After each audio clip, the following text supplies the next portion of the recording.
Hi guys, welcome to our channel colour grading Hunter. आज हम लोग दाविंजी रिजॉल्व के कुछ सेटिंग्स एंड प्रेफरेंस सीखेंगे। बहुत सारे लोगों का यही प्रॉब्लम रहता है, प्रोजेक्ट इंपोर्ट करना है, ये सब चीज़ें आती है, लेकिन बाय डिफ़ॉल्ट कुछ सेटिंग्स रहते हैं और प्रेफरेंसेस रहते हैं। उसमें से हम लोग कौन सा सेटिंग और प्रेफरेंस रखेंगे, इसके ऊपर बहुत सारे कन्फ्यूजन होते हैं।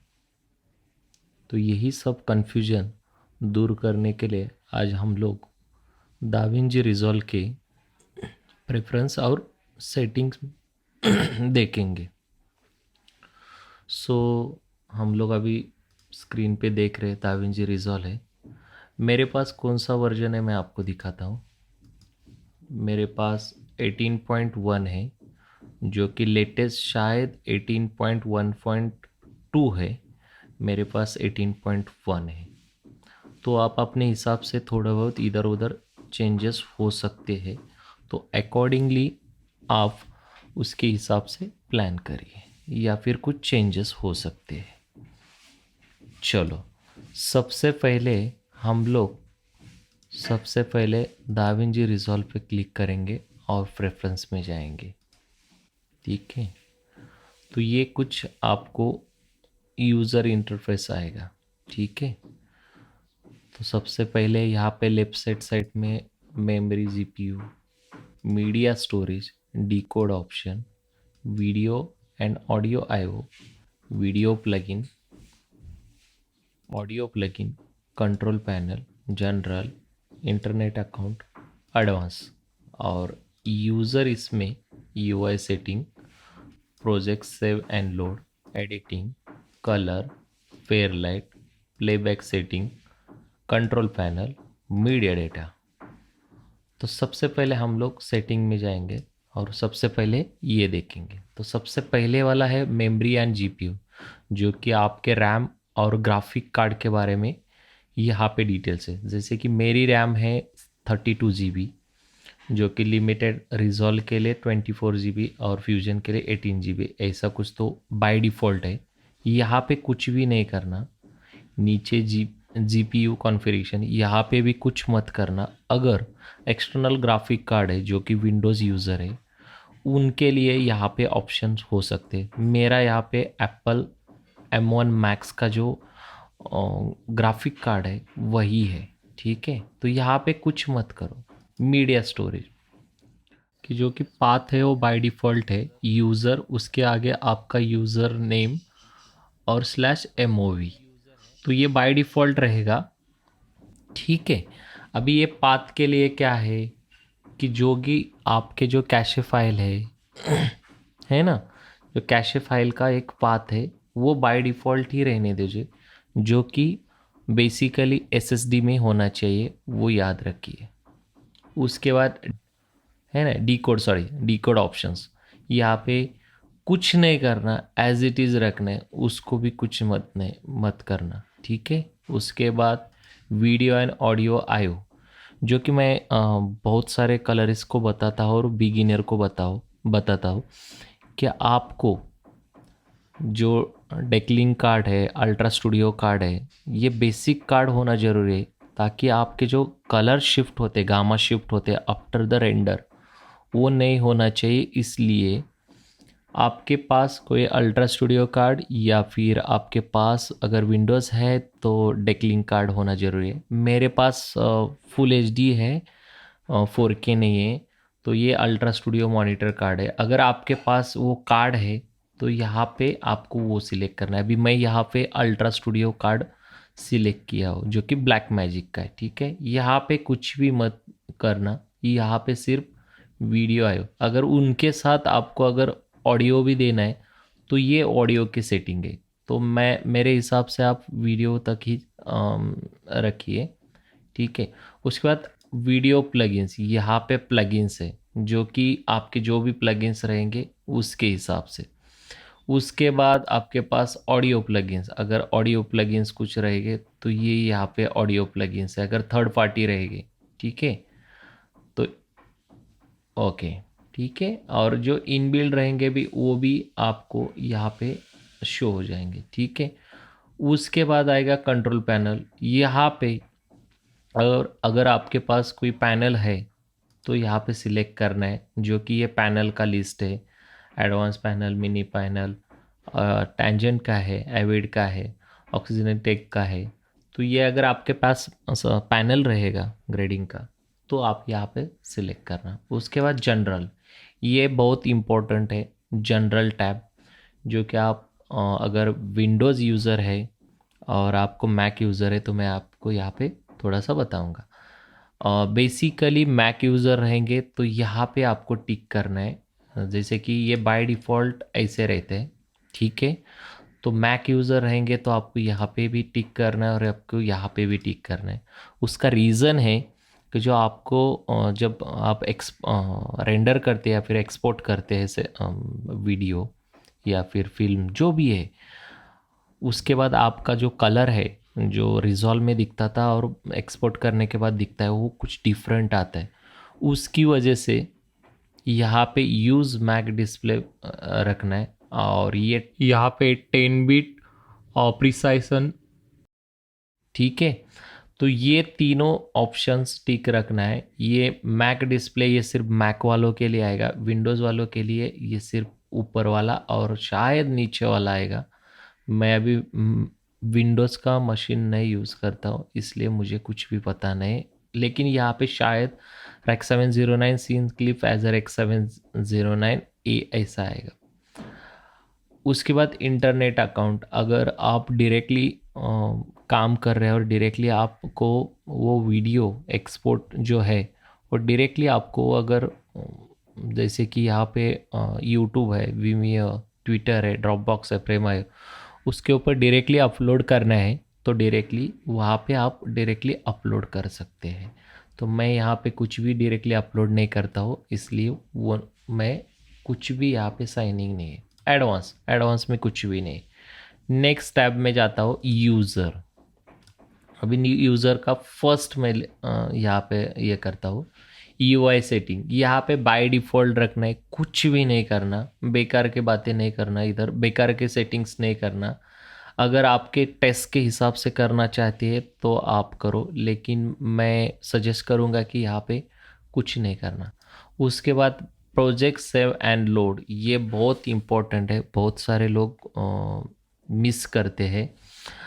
बाय डिफ़ॉल्ट ये लाइव सेव ऑप्शन है वो बंद रहता है और शायद बैकअप का भी बंद रहता है।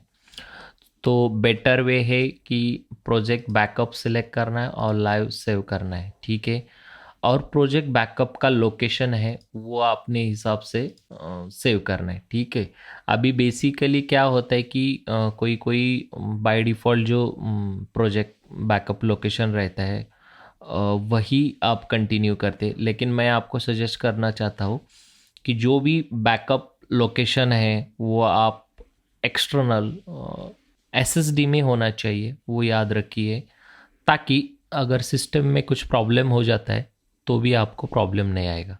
तो सॉरी फॉर मेरा आवाज़ चेंज हो रहा है, मेरी तबीयत ठीक नहीं है, फिर भी मैं वो वीडियो कर रहा हूँ बीच बीच में आवाज़ जा रही है आ रही है कुछ समझ में नहीं आ रहा। ठीक है, तो ये इम्पोर्टेंट यहाँ पे आवाज़ की नहीं, अपने को सीखना है वो इम्पोर्टेंट है। तो ये है। उसके बाद एडिटिंग, एडिटिंग में अगर आपको कुछ सेटिंग इसमें से चेंज करना है, अगर आपको लगता है तो ही करो। बेसिकली मैं यहाँ पे स्मार्ट बीन फॉर टाइमलाइन ये ऑप्शन टिक रखता हूँ ताकि कलर पेज पे, एडिट पेज पे, मीडिया पेज पे लेफ्ट हैंड साइड पे वो ऑप्शन आता है ताकि जहाँ पे जितने टाइमलाइन है वो सॉर्ट हो जाते हैं। और दूसरा मैं एक ऑप्शन सिलेक्ट करता हूँ ऑलवेज हाईलाइट करंट क्लिप इन मीडिया पोल।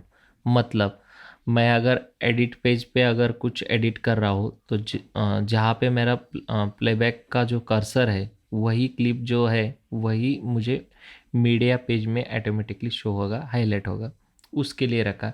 बाकी आप अपने हिसाब से टेस्ट के हिसाब से यहाँ पे चेंजेस कर सकते हैं, लेकिन बाय डिफ़ॉल्ट रख लो। फेड इन फेड आउट का है, अगर ये थोड़े बहुत बहुत सारे लोग चेंज करते हैं, it's total on your taste. ठीक है, उसके बाद कलर में जाता हूँ। कलर में यहाँ पे हम लोग कुछ भी नहीं सिलेक्ट करते। अगर प्रिंटर लाइट के कुछ सेटिंग है, आपको प्रिंटर लाइट क्या है वो आने वाले मैं वीडियो में बताने वाला हूँ, तो वही करते हैं। अदरवाइज हम लोग कुछ भी नहीं करते। यहाँ पे और एक ऑप्शन है, सॉरी, कलर में highest visibility power window outline, ये अगर किया तो अच्छा है, नहीं किया तो भी अच्छा है। It's again depend on your taste, उससे फ़र्क कुछ नहीं गिरता। जो कि पावर विंडो है उसका जो कलर है, जो ब्लू वाला वो येलो हो जाता है, येलो वाला ब्लू हो जाता है। ठीक है। फेयरलाइट जो कि ऑडियो के जो लोग हैं उन लोगों के लिए है, वो इग्नोर करो। प्लेबैक सेटिंग वो ऑटोमेटिक रखो, जो भी रहेगा बाय डिफ़ॉल्ट ही रखना है। कंट्रोल पैनल, पैनल का अगर आपको कुछ सेटिंग करना है तो उसके हिसाब से रखो, क्योंकि जब पैनल आपके पास रहता है कोई भी, तो उसका जो सेंसिटिविटी रहती है उसके हिसाब से, वो आपके टेस्ट के हिसाब से, आपके स्पीड के हिसाब से यहाँ पे आप चेंज कर सकते हैं। मास्टर डेटा, यहाँ पे कुछ नहीं करना और सेव करना है। तो अब हम अभी हम लोगों ने दाविंजी रिजॉल्व का प्रेफरेंसेस में सिस्टम और यूज़र का सेटिंग्स देखे। अभी हम लोग प्रोजेक्ट सेटिंग देखेंगे, जो कि अगेन बहुत ही इम्पोर्टेंट है। चलो हम लोग जाते हैं। तो प्रोजेक्ट सेटिंग में जाने के लिए आप अपने हिसाब से जा सकते हैं। मैं तो बोलता हूँ फाइल में जाके भी आप प्रोजेक्ट सेटिंग कर सकते हैं। आपको राइट साइड में बॉटम में एक प्रोजेक्ट सेटिंग का सिंबल है, यहाँ पे भी क्लिक कर सकते हैं। यहाँ पे आ गए। सबसे पहले जो लास्ट प्रोजेक्ट सेटिंग आपने सेव किया होगा उसके हिसाब से आएगा। तो सबसे पहले मैं मास्टर सेटिंग में जाऊंगा। ठीक है। मास्टर सेटिंग में आपका टाइमलाइन रिजोल्यूशन रहेगा, जो भी अकॉर्डिंगली योर प्रोजेक्ट रहेगा। उसके बाद यूज़ वर्टिकल रिजोल्यूशन, आजकल रील्स के जो बच्चे लोग हैं वो लोग वर्टिकल रिजोल्यूशन यूज़ कर रहे हैं। उसके बाद टाइमलाइन जो भी आपका है। वीडियो मॉनिटर, अगेन मैंने जो बताया था आपको कि आपके पास जो रेफरेंस मॉनिटर है वो आपको क्या शो होना चाहिए, उसके लिए वीडियो मॉनिटरिंग है। ठीक है।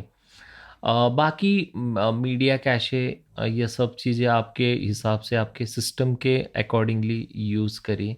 प्रॉक्सी किस चीज़ में करना है, अगर 8K फुटेज है तो उसके लिए हाफ क्वार्टर 8:6 ये है। तो अगेन ये आपके फुटेज के हिसाब से रहेगा, आपका डेटा कैसा है उसके हिसाब से रहेगा। ये हम मैंने HQ रखा है। अगर आपका लो कॉन्फ़िगरेशन का सिस्टम है तो वो टाइम पे ये सब चीज़ें चेंज करना मैटर करती है। टिल द टाइम कुछ मत करिए, मैं ये सजेस्ट कर सकता हूँ। वर्किंग फ़ोल्डर, अगेन यहाँ पे अगर आपको प्रॉक्सी क्रिएट करना है तो यहाँ पे आप मैन्युअली, जैसे कि मैंने बताया था कि एक्सटर्नल एसएसडी में कुछ काम करो, वर्किंग फ़ोल्डर जो रहेंगे, ताकि अगर मशीन को या सिस्टम को आपके कुछ भी प्रॉब्लम हो जाता है तो आपको डेटा बैकअप आपके सिक्योर्ड रहेंगे। यहाँ पे प्रॉक्सी जनरेशन है, प्रॉक्सी मीडिया, मैंने मूवी फोल्डर जो आपको प्रेफरेंस में दिखाया था उसमें ही बाय डिफ़ॉल्ट है। कैशे फाइल उसमें ही है, अगेन वही गैलरी एंड स्टील का है। फ्रेम इंटरपोलेशन उसमें मैं बाय डिफ़ॉल्ट ही रखता हूँ, उस पर कुछ भी टच नहीं करता। इसके बाद इमेज स्केलिंग, अगेन यहाँ पे इमेज स्केलिंग में यहाँ पे कुछ नहीं का छेड़छाड़ करना, शार्पर नॉर्मल जो भी एज इट इज़ रखना है। इनपुट स्केलिंग, आउटपुट स्केलिंग, ये मैटर करता है। अगर आपका क्रॉप कुछ फुटेज रहेगा, फुल एचडी का रहेगा, या फिर कुछ एस्पेक्ट रेशियो जो अगर चेंज रहेंगे उसके अकॉर्डिंगली आपको बात करना है। और यहाँ पे अकॉर्डिंगली आउटपुट स्केलिंग है, अकॉर्डिंगली आपके टाइमलाइन के हिसाब से होना चाहिए, ताकि आप अगर एक्सपोर्ट करोगे तो यही एक्सपोर्ट आएगा जो टाइमलाइन का है। अगर आपको टाइमलाइन के हिसाब से एक्सपोर्ट नहीं चाहिए तो यहाँ पे टिक करना। और जो भी है, अगर 4K का फुटेज है, आपको फुल एचडी चाहिए, 2K चाहिए, 4K चाहिए, और DCI 4K चाहिए तो अपने हिसाब से यहाँ पे सिलेक्ट कर सकते हैं। तो मैं यहाँ पे फुल HD रखा हूँ क्योंकि मुझे नहीं चाहिए 4K। यहाँ पे अगेन सेम ही है, आपका अगर एस्पेक्ट रेशो प्रॉपर नहीं है इसके हिसाब से आप इमेज को प्रॉपर तरीके से फिट कर सकते हैं। कलर मैनेजमेंट ये बहुत इम्पोर्टेंट है। मैंने लास्ट टू लास्ट वीडियो में रिगार्डिंग द कलर मैनेजमेंट के बारे में बात की है। आप वो वीडियो जाके देख लीजिए, शायद आई बटन में होगा, आप देख लीजिए या फिर आप चैनल पे जाके सर्च कर दीजिए। उधर मैंने हर एक कलर स्पेस का डिटेल्स दिया है। बाय डिफ़ॉल्ट यहाँ पे YRGB और मेरे हिसाब से ये रहता है, शायद ऐसा रहेगा अपने सिस्टम पे। जो बिगिनर है मैं उनको सजेस्ट करूँगा कि Da Vinci YRGB RX 709 gamma 2.4 2.2 web के लिए अच्छा है, लेकिन बाकी डिजिटल प्लेटफॉर्म के लिए मैं प्रेफर करता हूँ गामा 2.4। तो बेटर रहेगा कि आप गामा 2.4 पे काम करिए। और same again output colour space Dolby vision, इसका अभी फ़िलहाल आप लोग इसके बारे में ज़्यादा मत पूछिए। HDR10 इनेबल HDR ये छोड़ दीजिए। लुकअप टेबल मतलब लट लट के बारे में, जो आप लट यूज़ करते हैं थर्ड पार्टी या फिर जो रिजॉल्व के इन बिल्ड है, तो यहाँ पे आपको थेत्रा थेडिक सॉरी तेत्रा थेरल थेत्रा समथिंग, मुझे अभी प्रोनाउंसिएशन नहीं आ रहा है, तेरा थेथरल ऐसा कुछ तो ये है, ये ऑप्शन करना है आपको और आपको सेव करना है। दूसरा एक ब्रॉडकास्ट सेव, अगर आपको सेम वीडियो आपके टेलीविज़न पे देना है तो आपको मेक ब्रॉडकास्ट सेव करना है अकॉर्डिंगली। ब्रॉडकास्ट के कुछ सेटिंग आपको अगर दे देते हैं तो उसके हिसाब से। अगेन मैं अभी थर्ड वाला ऑप्शन जनरल ऑप्शन, ये जो ऑप्शन है कन्फर्मिंग के है। When ever you import XML in Da Vinci resolve, मतलब आप एडिट प्रीमियर पे कर रहे हैं, आप एडिट FCP7 FCP10 पे कर रहे हैं, वो टाइम पे वो सब चीज़ें आ जाती है। आप अपने हिसाब से सेलेक्ट कर दीजिए। मैं यहाँ पे basically automatically confirm missing clip mean media fall है वो मैं रिमूव कर देता हूँ और बाय डिफ़ॉल्ट ऐसे रखता हूँ, ये आप रख सकते हैं। ठीक है, उसके बाद कलर है। बेसिकली अगेन ये थोड़ा डिटेल में है, ये बाय डिफ़ॉल्ट ही रखिए। इसके वीडियो में एक वीडियो बनाने वाला है इसके दो ऑप्शन के बारे में, ल्यूमिनेंस मिक्सर डिफ़ॉल्ट टू 0 और use S curve for contrast. तो उसके बारे में आने वाले वीडियो में मैं बताने वाला हूँ। तो फ़िलहाल के लिए ये बाय डिफ़ॉल्ट ही रखो। डायनेमिक प्रोफाइल ये और वर्जन वर्जन बोले तो क्या कि आप कोई DOP आता है, डायरेक्टर आता है, प्रोड्यूसर आता है, आपका अगर DIT वाला बंदा आता है, उनके हिसाब से आप वर्जन क्रिएट कर सकते हैं और उसके नाम दे सकते हैं। सपोज फॉर एग्जांपल फर्स्ट वाला डायरेक्टर का रहेगा, सॉरी डायरेक्टर का, एक मिनट, हाँ डायरेक्टर का रहेगा। अगेन आपका जो भी है तो आप अपने हिसाब से यहाँ पे ये कर सकते हैं, वर्जन रख सकते हैं। ठीक है, अभी बैकग्राउंड फोरग्राउंड रोड तो आप मैन्युअली भी यहाँ पे सिलेक्ट कर सकते हैं। तो ये है ऑप्शन एडिटर, उसके बाद कलरिस्ट, उसके बाद DP आपका DOP, कलरिस्ट का स्पेलिंग गलत हो गया, तो ये है। ठीक है, तो अपने हिसाब से ये रख सकते हैं। मतलब आप जब अलग अलग वर्जन दिखाएंगे तो उन लोगों को जो भी जब लुक डिज़ाइन करते हैं आप लोग, वो टाइम पे आपको मैटर करता है। अभी फ़िलहाल के लिए मैं वो सब चीज़ें नहीं करता हूँ, लेकिन अच्छी चीज़ है वहाँ पे नेमिंग और हेडिंग देना। ठीक है, कैमरा रॉ, अगेन यहाँ पे ये रॉ के हिसाब से आप डायरेक्टली रॉ पे काम करना चाहते हैं तो काम करो, या पे प्रोजेक्ट और नोड बेसिस पे। तो वो प्रोजेक्ट जब आप ये करेंगे प्रोजेक्ट सेटिंग पे, तो उसके हिसाब से रहेगा। फ़िलहाल के लिए आप ये बाय डिफ़ॉल्ट रखिए, ठीक है। अगर रॉ इमेजेस, रॉ फुटेज है, तो वो टाइम पे आप यहाँ पे मैन्युअली भी उसके चेंजेस कर सकते हैं। तो यहाँ पे जैसे कि है, तो वो आप अपने हिसाब से कर सकते हैं। कैप्चर एंड प्लेबैक, अगेन मैं आपको बताया कि हर एक कलर, इसको मैं बोलता हूँ कि एटलीस्ट आपके पास डेक लिंक या फिर अल्ट्रा स्टूडियो कार्ड होना ज़रूरी है, ताकि जो आपको एग्जैक्ट जो ग्रेडिंग कर रहे हो वो एग्जैक्ट दिखना चाहिए। और दूसरी बात ये है कि बाईपास जो सिस्टम का जो जीपीयू है, मतलब आपके मैक का और विंडोज़ का जो भी ग्राफिक कार्ड है, उसको बाईपास करके वो क्लीन फीड का आउटपुट दे देता है, इसलिए वो रखना है। फ़िलहाल अगर रहेगा आपके पास, तो अकॉर्डिंगली आपका जो capture sorry ultra studio card है उसके हिसाब से सेटिंग करी यहाँ पे। मेरा फुल एच डी था, इसलिए मैंने फुल एच डी किया।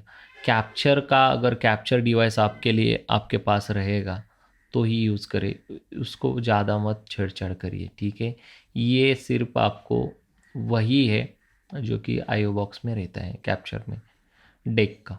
बाकी कुछ नहीं, बाय डिफ़ॉल्ट ही रखना है। सब टाइटल आप यहाँ पे अपने हिसाब से रख सकते हैं। फेयरलाइट अगेन ये ऑडियो के लिए है, मैं इसके बारे में ज़्यादा नहीं बात करने वाला। और पाथ मैपिंग, अगर आपके कुछ पाथ देना है रिलिंकिंग के, तो आप दे सकते हैं।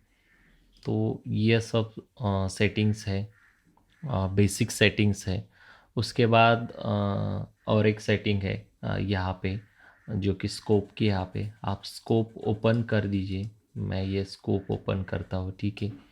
यहाँ पे आने के बाद थ्री डॉट है, इसके ऊपर टिक करिए और यहाँ पे ये देखिए डिस्प्ले क्वालिफायर फोकस कर दीजिए। देखिए डिस्प्ले क्वालिफायर फोकस और लो पास फिल्टर, तो आपको वो सब चीज़ें बेटर रहेगा। और रेशो 16:9 रखो, क्वालिटी में एज इट इज़ रखिए, ठीक है। उसको कुछ ज़्यादा छेड़छाड़ मत करिए। और वेवफॉर्म है वो 10 बिट और डेटा लेवल रहना चाहिए। अगर आप एच डी आर ग्रेडिंग कर रहे हैं तो एच डी आर पे होना चाहिए, ठीक है। मैं अपने हिसाब से टेस्ट कर रहा हूँ, टेस्ट के हिसाब से मैं यहाँ पे सेटिंग रख रहा हूँ। यहाँ पे परेड में, और आप मैन्युअली यहाँ पे सिलेक्ट कर सकते हैं। उसके बाद वेव फॉर्म में भी मैंने यहाँ पे ये रखा है। वेक्टर स्कोप ने मैंने शो स्किन इंडिकेटर रखा है, ताकि मुझे स्किन मेरी किस तरफ जा रही है, रेड की तरफ जा रहे हो, येलो की तरफ, ग्रीन की तरफ, साइन की तरफ, ब्लू की तरफ, मैजेंटा की तरफ, तो ये मुझे पता होना चाहिए, इसलिए मैंने वो सिलेक्ट किया है। यहाँ पे इंस्टाग्राम का भी वही है, आपको IRGB चाहिए, RGB चाहिए, अगेन आपके टेस्ट के हिसाब से है। तो ये एक बेसिक सेटिंग्स है, बाकी ज़्यादा कुछ नहीं। कभी कभी मैंने ल्यूमा मैक्स के बारे में मैंने बताया था, और एस्करो के बारे में, उसके मैं आगे आने वाले वीडियो में ज़्यादा डिटेल में बात करने वाला हूँ।